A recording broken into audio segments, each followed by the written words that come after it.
antara konstitusi dengan tentara, antara kepatuhan hukum dan pemaksaan.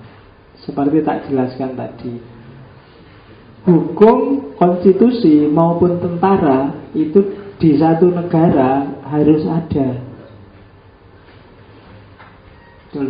Tapi di antara hukum, di antara konstitusi dan tentara, jauh lebih penting tentara, jauh lebih penting pasukan, jauh lebih penting paksaan.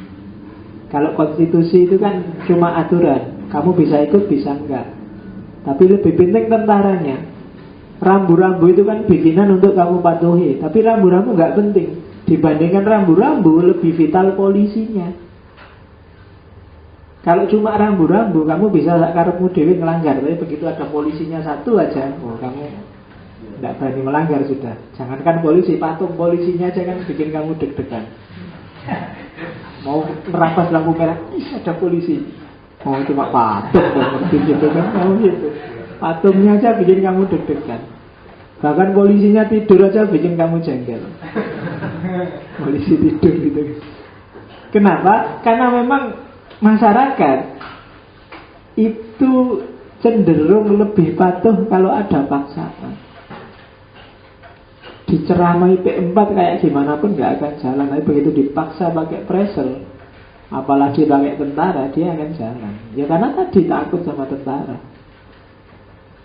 Jadi paksaan menciptakan legalitas. Maka cara pemaksaan, kalau katanya Machiavelli, itu lebih efektif. Mahasiswa kalau dipaksa itu lebih efektif daripada dibiarkan. Itu menurut Machiavelli. Tidak akan ada hukum yang baik tanpa senjata yang baik. Aturan itu nggak ada gunanya kalau nggak ada penegak aturan. Gunanya penegak aturan apa? Memaksa agar aturan itu jalan. Nah, dalam hidup sehari kan gitu. Aturan untuk tidak korupsi itu sebenarnya sejak Indonesia ada sudah ada. Kenapa kok berlarut-larut sampai hari ini? Karena zaman dulu nggak ada KPK. Jadi penegak aturan itu lebih penting daripada aturan itu sendiri. Bahkan ada penegaknya saja bisa jalan meskipun aturannya belum jadi. Tapi kalau ada aturan dong, nggak ada penegaknya ya nggak jalan. Kenapa? Karena orang cenderung tadi, orang itu secara fitrah kalau dibiarin alami cenderung jelek dia, cenderung sesuka hatinya sendiri. Maka dia perlu dipaksa. Itulah tadi kenapa bagi Machiavelli ketakutan itu lebih efektif daripada rasa cinta. Apakah itu cinta tanah air, apakah itu cinta bangsa dan negara, apakah itu cinta agama, itu lebih tepat ketakutan. Makanya Islam misalnya kan selalu di samping kamu diajarin, tapi juga kan diancam, ditakut-takuti. Hati-hati loh kalau kamu nggak sholat, besok di neraka kepalamu dikepruk sama palu, pecah, balik lagi, dikepruk lagi, pecah, balik lagi. Kan kamu ngeri, wah ngeri sekali ya. Kamu takut terus, neraka, hati-hati ini, kan gitu. Kayak dulu saya waktu kecil baca komik yang neraka itu kan ngeri. Wah, ada orang disate, ada orang aduh ngeri sekali ya. Takut, wah kalau nggak sholat takut membayangkan komik itu kan. Ketakutan lebih efektif daripada cuma diperintah, ayo sholat. Sholat itu perintahnya Allah loh. Kalau nanti sholat hidup kita jadi aman, nyaman, nggak jalan. Tapi kalau hati-hati kalau nggak sholat, malaikat sudah siap. Besok kamu disate, disuntuk dari belakang, dari depan, dipanggang, disetrika, itu kan kamu sudah ngeri. Berarti memang ketakutan itu lebih efektif. Bahkan ribut itu kalah sama punishment. Tak kasih hadiah permen kalau mau sholat itu nggak terlalu efektif. Anda butuh permen. Anak kecil sekarang kan gitu. Tapi kalau hati-hati loh, kalau nggak mau sholat tak pukul sekali ya, itu lebih efektif, katanya Machiavelli. Jadi orang hanya patuh terhadap apa yang dia takuti, bukan apa yang dia cintai. Jadi antara hukum dan tentara lebih penting tentara. Konstitusi ya harus ada, cuma dia bahannya tentara untuk menegakkan. Oke. Nah, sekarang ini kita lihat pemimpin yang cerdik dan rakyatnya. Ini strategi, sopo ngerti kamu besok jadi presiden. Kalau nggak jadi presiden ya gubernur, nggak bisa gubernur ya bupati, nggak bisa bupati ya camat, nggak bisa camat ya lurah, nggak bisa lurah ya RT, nggak bisa RT ya kepala keluarga. Oke ya. Rumusnya itu kan Islami kan itu, kullukum ra'in kan gitu. Nah ini triknya jadi ra'in, triknya jadi pimpinan, katanya Machiavelli. Yang pertama, kalau kamu jadi pimpinan yang cerdik, bangunlah wilayahmu, lakukan pengembangan apa saja, tapi sesuai keinginan rakyatmu. Entah itu serius atau pura-pura kelihatannya begitu. Tapi bikinlah rakyatmu merasa ini pembangunan ini penting bagiku untuk kebutuhanku. Kalau enggak, tidak akan bertahan lama kekuasaanmu. Pahamkanlah rakyat bahwa penting loh ini untuk kalian, bukan untuk saya. Rakyat harus diajari gitu. Kalau kamu RT yo, bapak-bapak, ayo kerja bakti. Ini kerja bakti itu untuk kita loh. Kerja baktinya di mana? Depan rumahnya Pak RT. Ah misalnya. Itu kan jadi kepentingan RT-nya, tapi kan rakyat harus dipahamkan bahwa ini untuk kepentingan kita semua. Nah, itu yang terjadi kan, kamu kadang-kadang dipaksa seolah-olah itu penting. Itu sebenarnya trik pertama. Kemudian yang kedua, pemimpin yang cerdik harus menghargai rakyatnya. Cuma pemimpin yang cerdik juga tidak pernah ragu-ragu untuk menyakiti rakyatnya kalau diperlukan. Jadi raja, pimpinan yang kejam itu lebih dihormati oleh rakyat daripada pimpinan yang lemah. Yo, yang paling enak sih pemimpin adil, bijaksana, yang itu enak, ideal. Tapi seandainya harus milih, dibandingkan pemimpin yang lemah, orang lebih milih pemimpin yang kejam. Katanya Machiavelli itu. Kalau pemimpin yang lemah itu negara pasti rusak. Tapi kalau pemimpin yang kejam, itu negaranya tertib meskipun harus menanggung beban kekejaman. Tidak apa-apa, itu kan medis tadi. Dalam rangka bikin tentram, maka harus ada yang dikorbankan. Jadi katanya Machiavelli, kalau ada kamu harus milih satu di antara dua pimpinan, yang satu ini kejam, yang satu ini kok lemah, pilih yang kejam aja. Ya kalau ada sih yang adil, bijaksana, lillahi ta'ala. Kalau ada, kalau nggak ada ya cari yang tegas, yang kejam. Oke. Terus ini petunjuk yang ketiga. Pemimpin yang cerdik, dia paham bahwa kesuksesan kecil atau besar itu harus dipamerkan. Tunjukkan pada rakyat kesuksesannya. Karena kesuksesan itu akan bikin rakyat lupa terhadap kekejamanmu, ketidakadilanmu, pressermu, bikin rakyat susah, itu akan dilupakan. Begitu kamu menunjukkan kesuksesan. Kita sekarang sukses mendapatkan penghargaan dari PBB. Itu orang yang kemarin-kemarin ngapain aja terus lupa sudah. Jadi nggak cuma di Indonesia. Selama ini kan kamu sedih, wah Indonesia ini bangsa pelupa, kok dijajah berapa tahun, dianu berapa tahun, sekarang masih aja terus. Enggak, karena memang karakternya manusia itu biasanya kalau sudah ditunjukkan prestasi, dia lupa kemarin kesalahan-kesalahannya apa. Orang salah kayak gimana padamu, tiba-tiba datang padamu terus, aku minta maaf ya, ini tak kasih uang, nggak seberapa sih, cuma mesti kan lupa sudah sama yang kemarin sakit hatimu. Rakyat juga begitu. Kita sekarang sudah bisa swasembada pangan. Wah hebat sekali Indonesia itu ya, sudah swasembada. Nah yang kemarin susah kecil-kecil itu dilupakan sudah. Kemarin naikin BBM lupa, kemarin ngapain aja lupa. Yang penting sekarang ternyata mendukung pilkada langsung. Wah bagus sekali pilkada. Jadi pencitraan itu penting di sini. Pencitraan itu menunjukkan betapa baiknya citranya. Kenapa? Biar rakyat lupa jelek-jeleknya. Kalau ada jelek-jelek, dia akan lupa ketika ditutupi oleh yang bagus-bagus. Oke. Nah, kan ada hadisnya, innal hasanat yudhibnas sayyi'at. Itu Islami kan.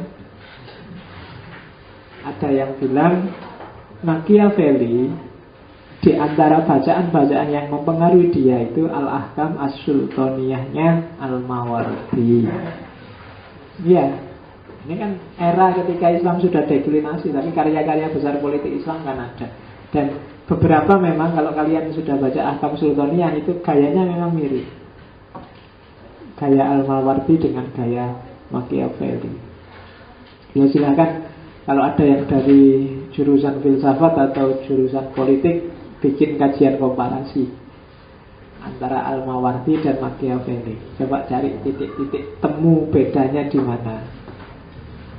Oke, jadi itu trik yang ketiga. Jadi pemimpin yang cerdas, pemimpin yang cerdik, pintar melakukan pencitraan. Dalam rangka apa? Biar rakyatnya lupa terhadap kesalahan-kesalahan pemerintahan yang sebelumnya. Terus yang keempat, jangan takut makar, jangan takut diboikot, jangan takut ada komplotan yang ingin menjatuhkanmu selama kamu merasa sebagian besar rakyat mendukung. Tenang aja. Selama kamu merasa bahwa kalau kamu kepala rumah tangga, di rumah isinya 10 orang, selama kamu merasa paling tidak 7 orang di posisimu, tenang aja, kamu aman. Mereka mau ngapain aja, mengalahkannya cepat, menindasnya cepat, karena kamu punya 7 orang di rumah yang pro padamu.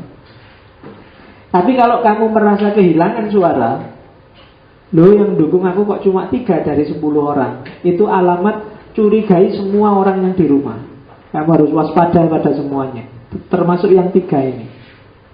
Karena yang 3 ini ada kemungkinan juga pada akhirnya terkontaminasi oleh yang 7.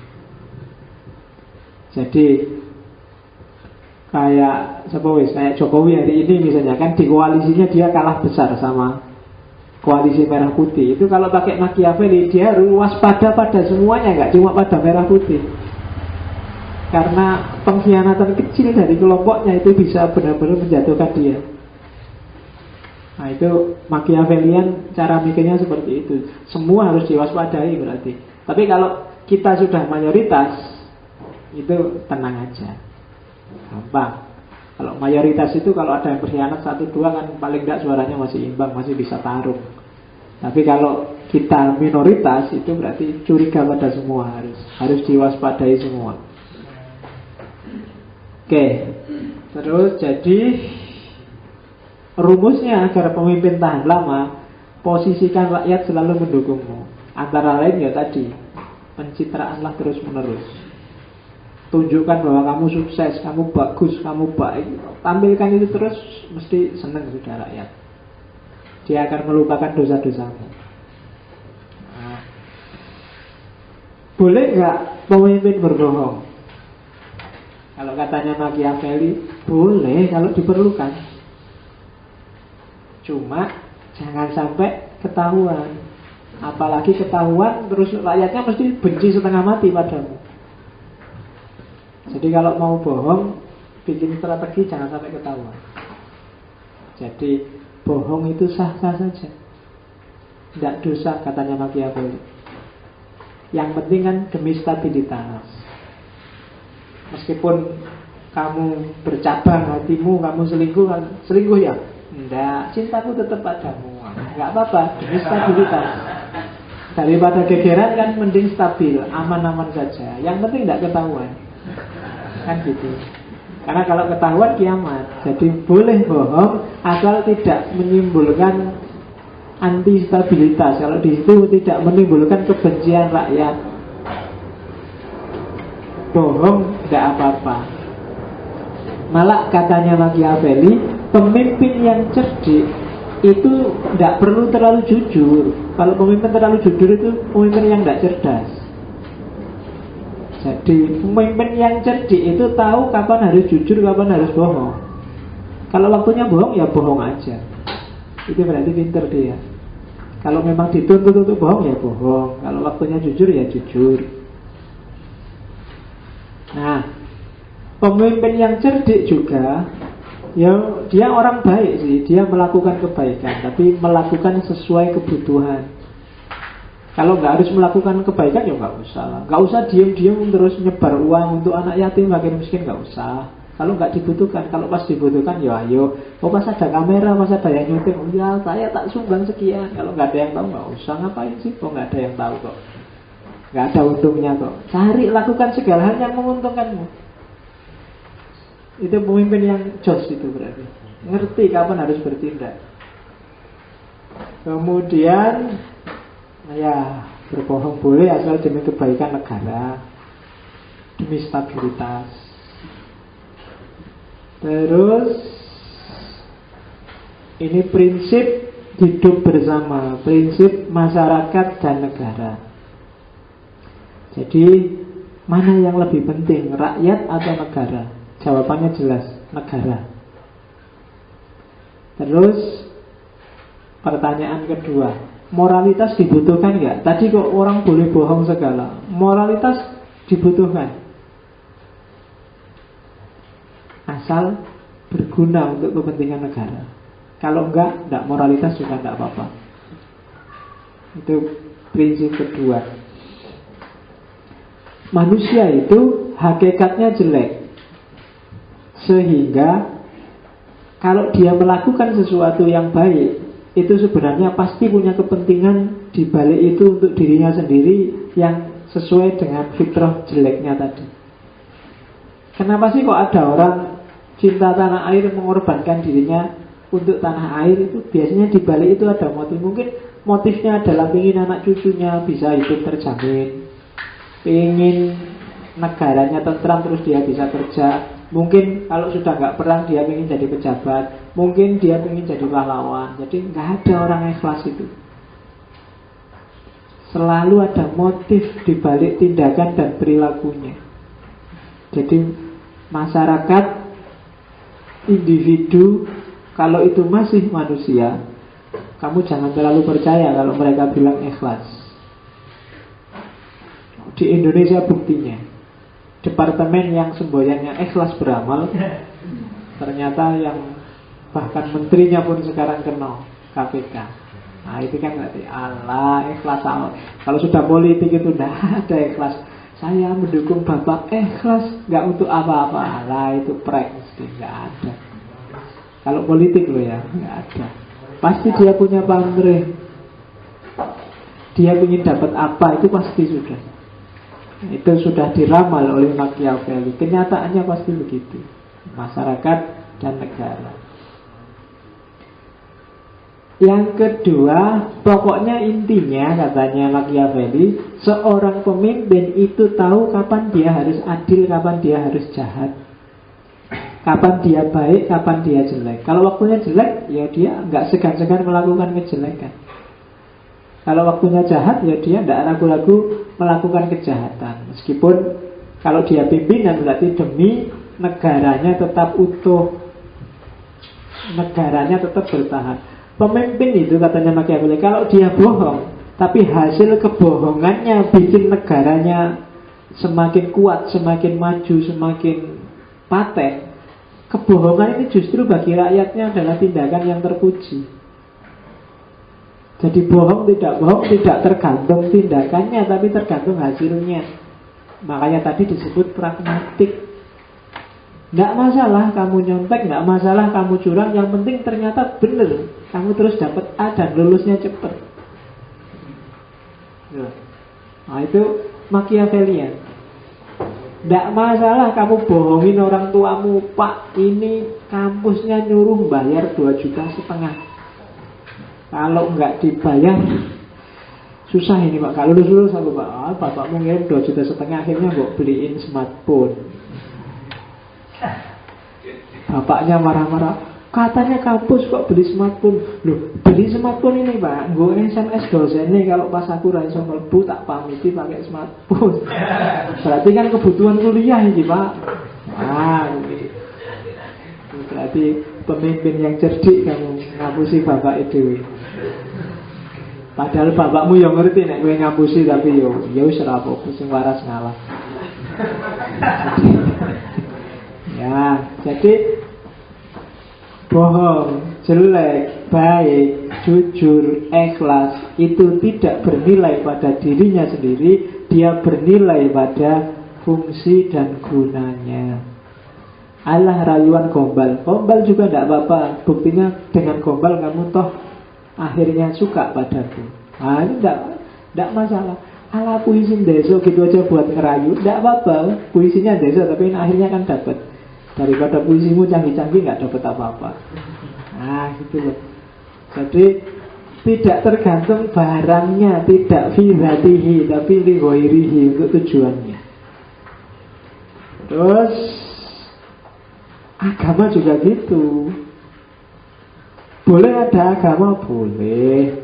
Ada NU boleh, ada Muhammadiyah boleh. Yang penting manfaatnya apa, gunanya apa dulu. Kalau pas lagi butuh, ini yang penting ini ketoknya vital, ini harus belok NU ini, masanya banyak. Akhirnya datanglah kamu di muktamar NU, ikut buka, ikut nyambut, terus bilang nenek moyang saya dulu itu NU juga. Itu memanfaatkan institusi agama untuk kepentinganmu. Nanti begitu ganti muktamar Muhammadiyah, kamu datang itu dulu saya sekolahnya itu Muhammadiyah. Jadi untuk kabeh akhirnya. Itulah politik. Tidak penting yang benar yang mana, mbok kamu nggak penting kamu debat urusan kunut, urusan tarawih, tidak penting. Tapi mana yang menguntungkan untuk kekuasaanmu, termasuk agama. Jadi agama, negara, institusi sosial, institusi moral, institusi apapun boleh ada, boleh tidak ada. Yang penting peran apa yang dimainkan, apa fungsinya, apa gunanya, apa manfaatnya. Oke, masih panjang enggak ya? Sudah setengah 10. Oleh karena itu, kalau kamu dengar istilah Machiavellian, itu biasanya kalau ada orang yang berani melakukan hal yang jelek untuk keuntungannya sendiri, itu biasanya Machiavellian. Berani memanipulasi orang lain untuk keuntungan politik, itu Machiavellian. Jadi kamu tak bohongi biar aku kelihatan hebat, itu Machiavellian. Kamu tak abusi biar aku kelihatan jago, itu Machiavellian. Jadi cara berpikir yang trik, tapi pengaruhnya besar. Cara berpikir yang model realis. Modern itu kan coraknya realistik semua, realisme. Beda sama idealisme pra-modern, abad tengah. Ya nanti berpengaruh di Francis Bacon, David Hume, Thomas Hobbes, John Locke, Rousseau, Descartes. Orang-orang ini semua paling tidak kan Machiavelli mengangkat tema eksistensial yang nanti bahkan terakhir sangat berpengaruh di Nietzsche. Dia ada di era pencerahan Prancis, era pencerahan Italia, era Enlightenment. Pikiran-pikirannya menimbulkan kontroversi yang luar biasa, tapi menggugah orang bahwa ternyata agama, ternyata institusi sosial, ternyata institusi-institusi moral itu bisa dilihat secara pragmatik. Dia memainkan peran tertentu, tergantung kamu memainkannya seperti apa. Orang bisa mengambil jarak dari agama kemudian melihatnya secara lebih objektif. Itu antara lain jasanya Machiavelli. Oke. Nah,